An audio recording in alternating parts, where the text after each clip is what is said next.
Hello and welcome mga betch. It's me, your gay detective, Martin Rules, and greetings sa isa na namang episode ng True Crime Asia. Kumusta kayong lahat? I hope you guys, girls, and my non-binary friends are safe and healthy. At kung bago kayo sa aking channel, hello, my name is Martin. At tuwing Thursday, gumagawa ako ng video tungkol sa totoong krimen o misteryo na nangyari sa Pilipinas o sa Asia habang nagme-makeup. Kung interesado ka sa ganitong klaseng content, I highly suggest na mag-subscribe ka na sa aking channel for more videos like this. Huwag mo rin kalimutan na i-click yung bell button para ma-update ka pag meron tayong bagong uploads. And lastly, if you have any questions tungkol sa topic natin for today or sa mga makeup na i-apply ko, huwag kayong mahiya na magtanong sa comment section below. Okay, so last week kung naaalala nyo pa, pinag-usapan natin yung RCA robbery and massacre.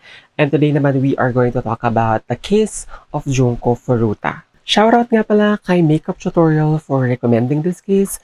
Kayo rin kung meron kayong mga nalalaman na true crime or mystery na nangyari sa Pilipinas o sa Asia, let me know in the comment section below at pag-uusapan natin yan sa mga susunod na episodes. Alam nyo, full circle because I remember hearing this story, elementary ako.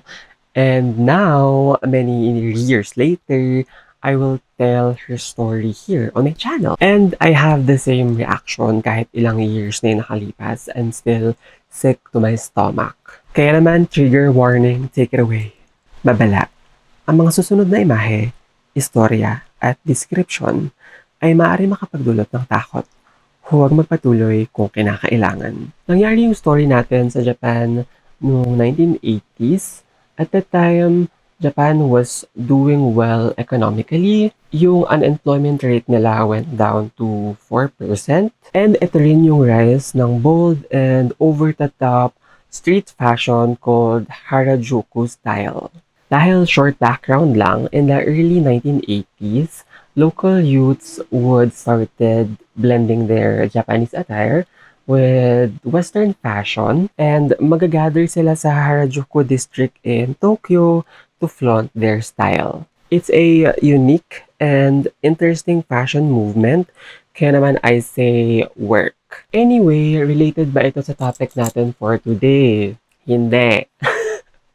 Pero I want you to picture yung era na itatakal natin because ayoko naman mag-jump in dun sa nitty-gritty details ng story dahil alam ko gusto niya ng details, right? Think of it as a foreplay. Charing! Going back, yung crime rate at that time sa Japan increased particularly with young women who were assaulted and robbed. Because just like any other countries, Japan is very misogynist, patriarch, and sexist. Men act like this not because they are alpha, but because they are weak, insecure, and intimidated to confident and empowered women, trans, and non-binary.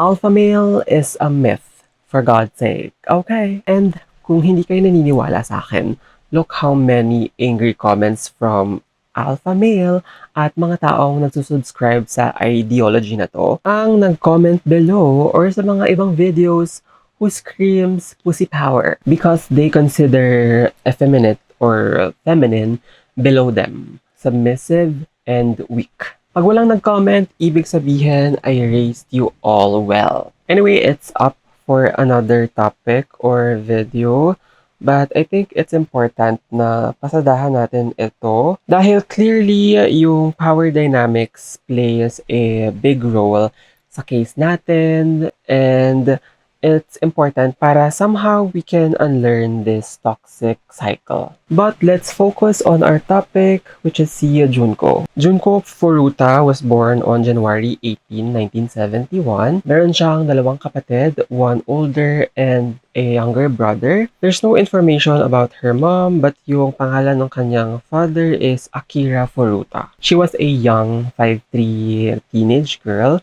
who attended Yashio Minami High School. It was said na she was a popular student, did not smoke, drink, or do drugs. She was a focused, straight-A teenager. On top of that, she worked part-time sa isang plastic molding factory so she can save up money sa graduation trip she was planning. Eventually, she took a job at an electronic retail shop where she intended to work until she graduated. What I'm getting at is she had a pretty normal life, like everybody else. She's unbothered, moisturized, in her lane, flourishing. Even though she's minding her own business, insecure men will ruin it.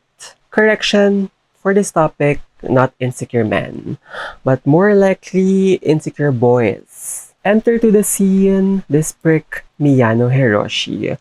Ayon sa mga sources, itong si Miyano had a crush on Junko, pero si Junko ay busy sa kanyang studies at sa kanyang part-time job. And turning him down is what influenced the horrible events to Junko's murder. However, merong memorial dedicated to Junko saying this young man or young boys didn't even know who she was, but rather they were looking for a random woman to rape and rob. By the way, yung Miyano Hiroshi ay ipinanganak noong April 30, 1970.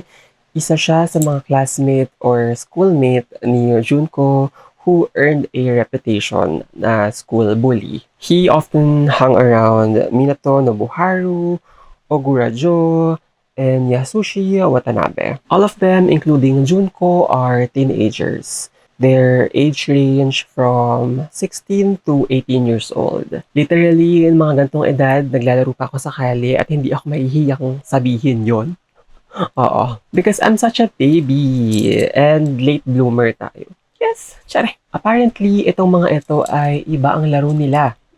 Sa murang edad nitong Miyano ay hindi lang siya bully, kundi low-level Yakuza gangster or chimpira. Short background lang sa Yakuza, yung word na Yakuza aka Gokudo ay synonymous sa gangster, which still is. Pero ngayon, it also served the umbrella term for organized crime syndicates in Japan. The mafia's reach ranges from prostitution and gambling to notable sway in politics. Maraming origin stories yung Yakuza clan.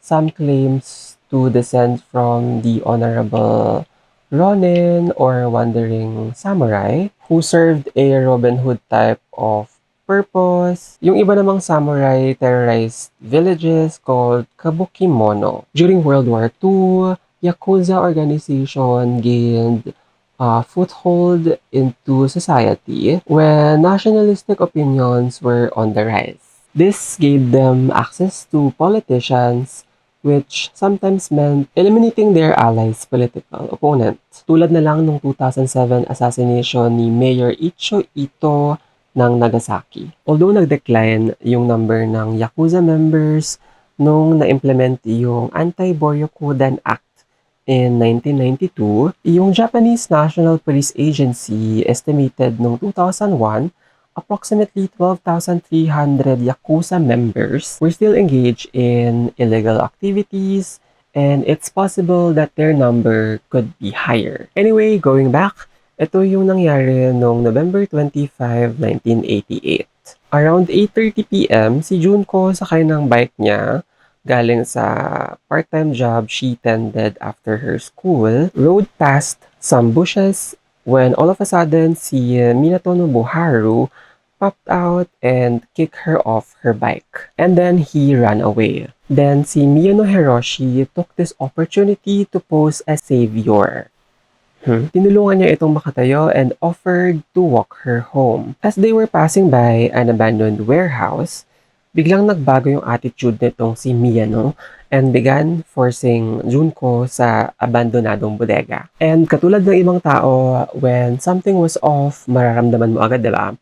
And Junko did not want to go there. Pero sinabihan siya ni Miyano na part daw siya ng Yakuza at kapag hindi daw ito sumunod, papatayin siya nito and also threatened the girl's family. Sa warehouse na ito, kung saan yung 17 years old was raped for the first time. Pagkatapos, dinala siya sa isang hotel and was raped again. While at the hotel, si Miyano called his friends at pinagmayabang niya kung paano niya ginahasa si Junko. These are the same friends na nabanggit ko kanina na sina Minato, Yasushi, and Ogura. Dahil apparently, yung grupo had a history for assaulting and kidnapping young girls. Around 3 in the morning, umalis si Miyano together with Junko sa hotel para kitain si Minato, Yasushi, and Ogura. Nag-agree silang apat na gawing bihag si Junko dahil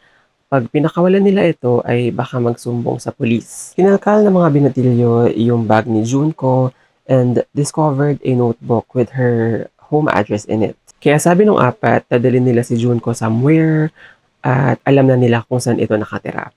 At kung magtangka siyang tumakas, papatayin siya ng mga Yakuza. Dinala nila si Junko sa bahay ni Minato sa Ayase District of Adachi at doon paulit-ulit na lang ginang-rape yung biktima, which soon became their regular gang hangout.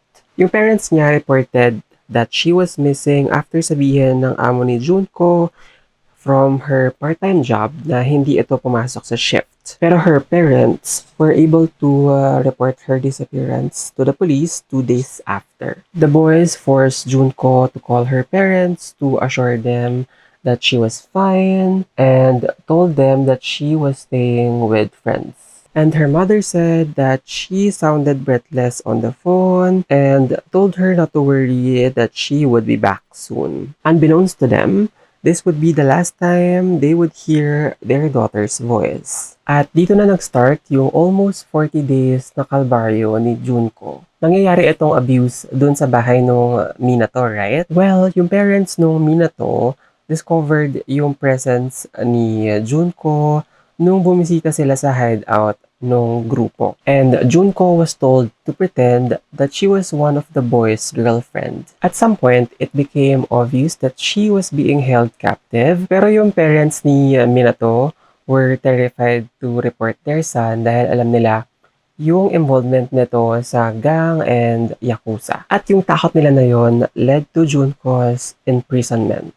Junko was forced to be naked, raped every day, and at some point, yung mga binata would invite other men to rape her. It was believed that more than 100 men had raped her because the boys advertised that they had 16-year-old for them. It was estimated that she went through 500 rapes, and ayon sa mga report, nire-rape siya ng 12 different men in one day.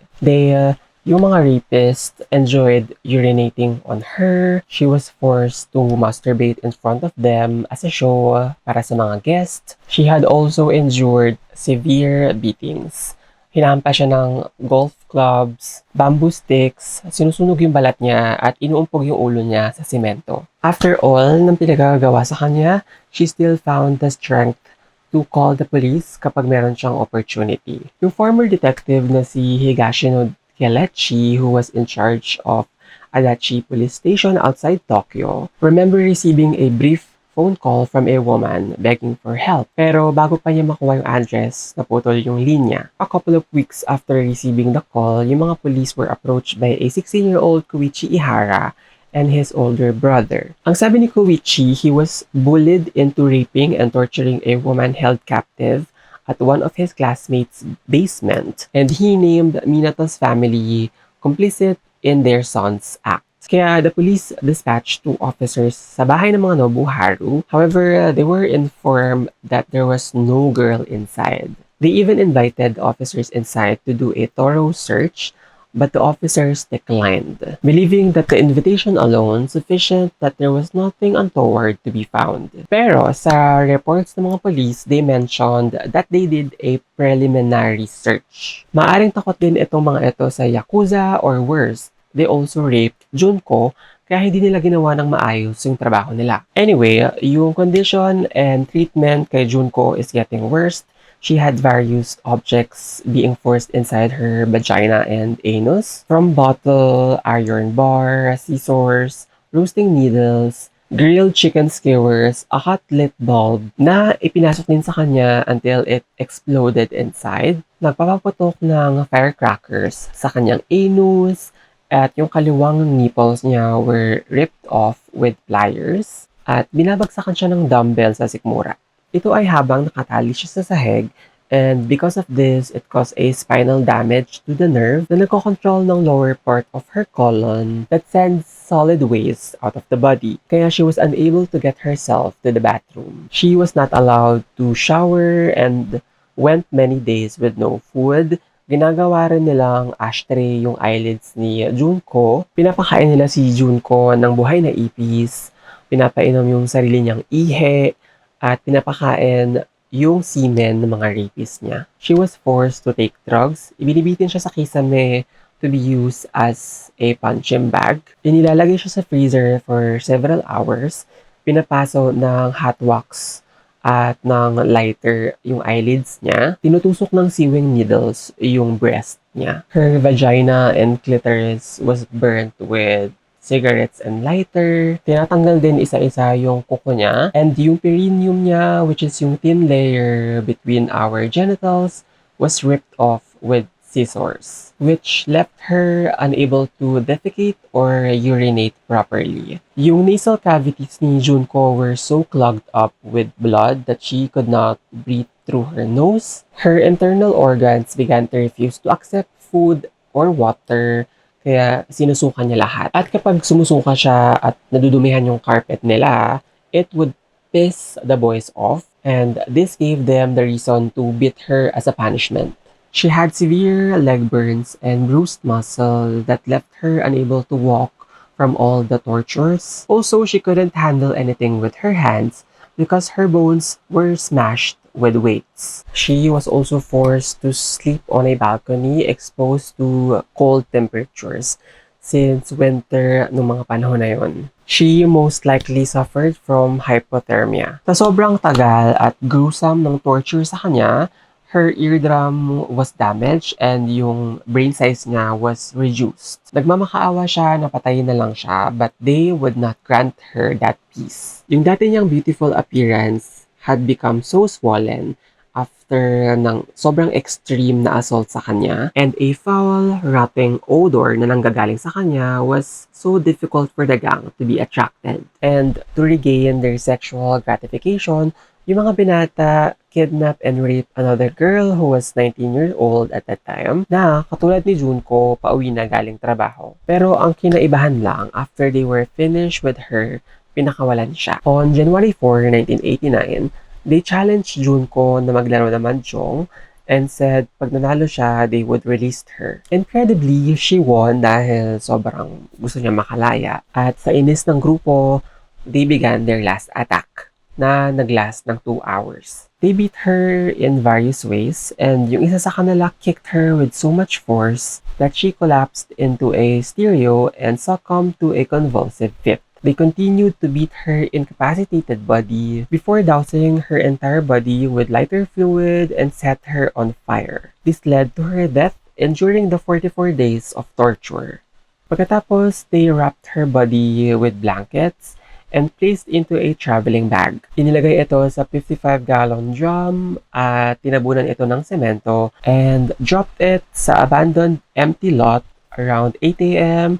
on January 5, 1989. 1 week after Junko's death, inaresto si Miyano and Ogura for their involvement sa pagkidnap at rape sa 19-year-old woman. Ito ay back in December 1988 pa. Good thing because after ng trauma na naranasan niya, she had the courage to report them to the authorities. Pumunta siya sa Adachi Station at nag-file ng complaint of gang rape, assault, and robbery against the 2 boys I mentioned a while ago.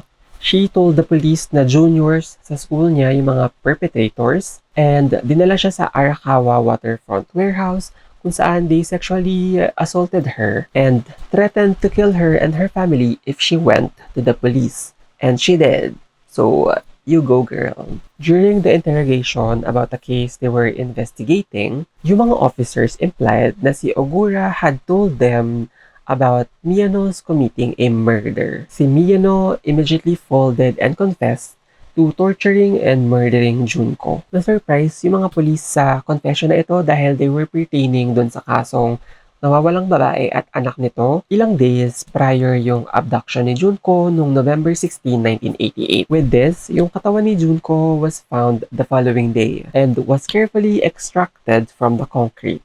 DNA was found in the victim's body that proves the four boys assaulted her and responsible for her death.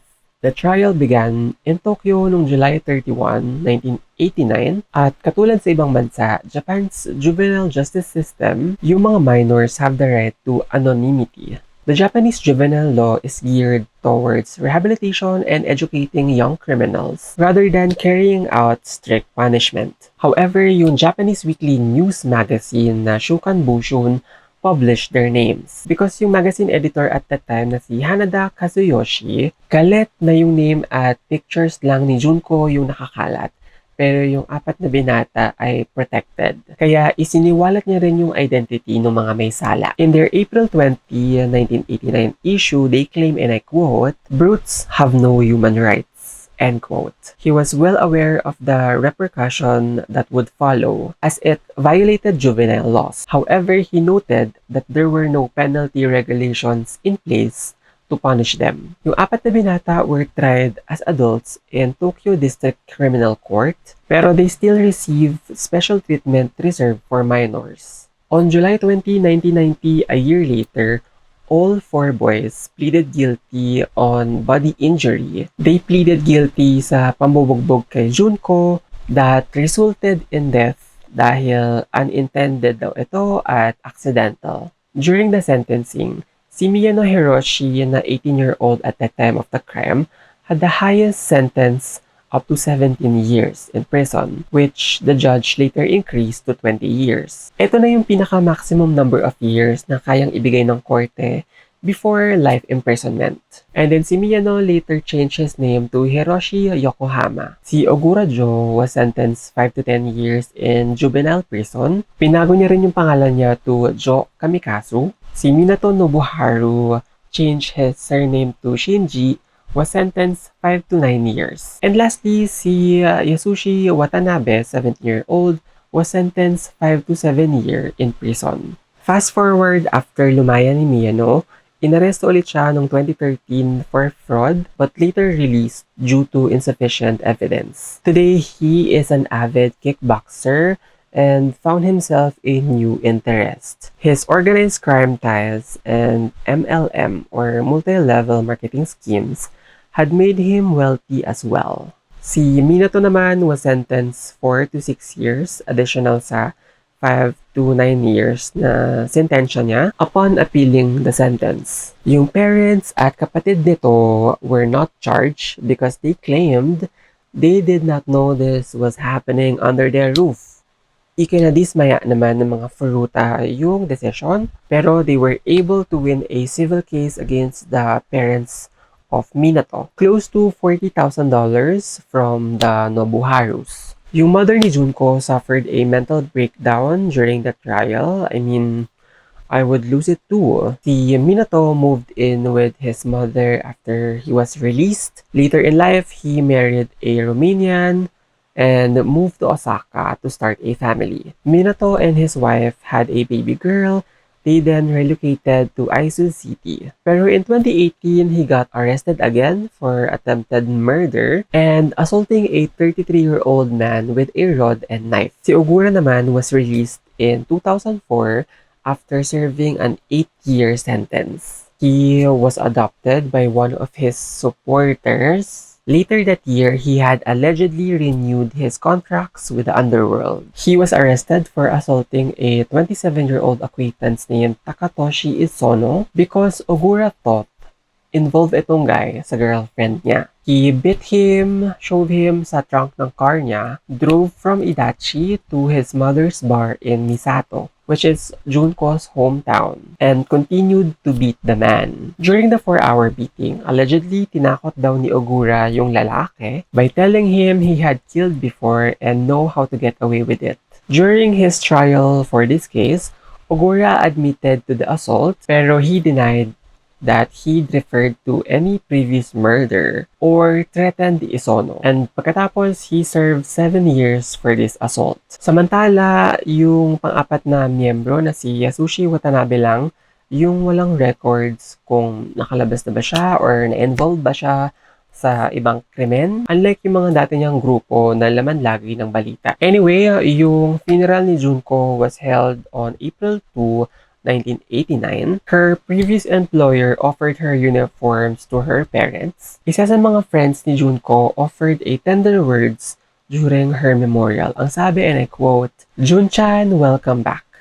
I had never dreamed that we would see you again this way. You must have been in so much pain, so much suffering." The happy, aka traditional Japanese tube sleeve coat we all made for the school festival look really good on you. I have heard that the headmaster has presented you with a graduation certificate. So we graduate together, all of us. Jun-chan, there is no more pain, no more suffering. End quote. Yung story ni Junko inspired several movies and manga illustrated by Yuji Kamata, and yung film naman na Concrete and Case High School Girl Murder Case na nirelease noong 1995 directed by Matsumura Katsuya. So that is the case of Junko Furuta. Let me know your thoughts in the comments below. Ako, to be honest, sobrang overwhelmed ako at speechless sa nangyari kay Junko. And those 4 pricks should still be in jail up to this day. Sorry, not sorry sa mga epitome ng kademonyuhan. Also, yung reasoning ng parents ni Minato is bullshit. Complicit sila clearly dahil imposible na hindi nila naririnig yung iyak at daeng ni Junko. Like, ganun ba ka-soundproof yung bahay nyo, te? Nagulat din ako na may mga supporters mga ito at yung isa nakapag-asawa pa, girl. Ano na? At isa pa yung mga incompetent na police na hindi nag-inspect sa loob ng bahay ng Minato dahil kung sana naghalughog sila doon, ay nasave pa si Junko. Nakakagalit ng sobra yung nangyari kay Junko, and we need to end this violent acts. Kaya regardless whether you're a woman, man, child, or part of the LGBTQIA+ community, if you experience sexual abuse, assault, and harassment, don't hesitate to report it, of course, when you are ready, and get support from #MentalHealthPH, National Center for Mental Health, and Child Helpline. Yung mga details nila like website, crisis hotline, at social media handles ay nakalagay sa description box below. And don't forget to share it with your friends na sa tingin yung nangangailangan ng support. That's it for me today. Thank you so much for watching. As always, please keep safe and healthy, and I'll see you loves on my next video. Bye!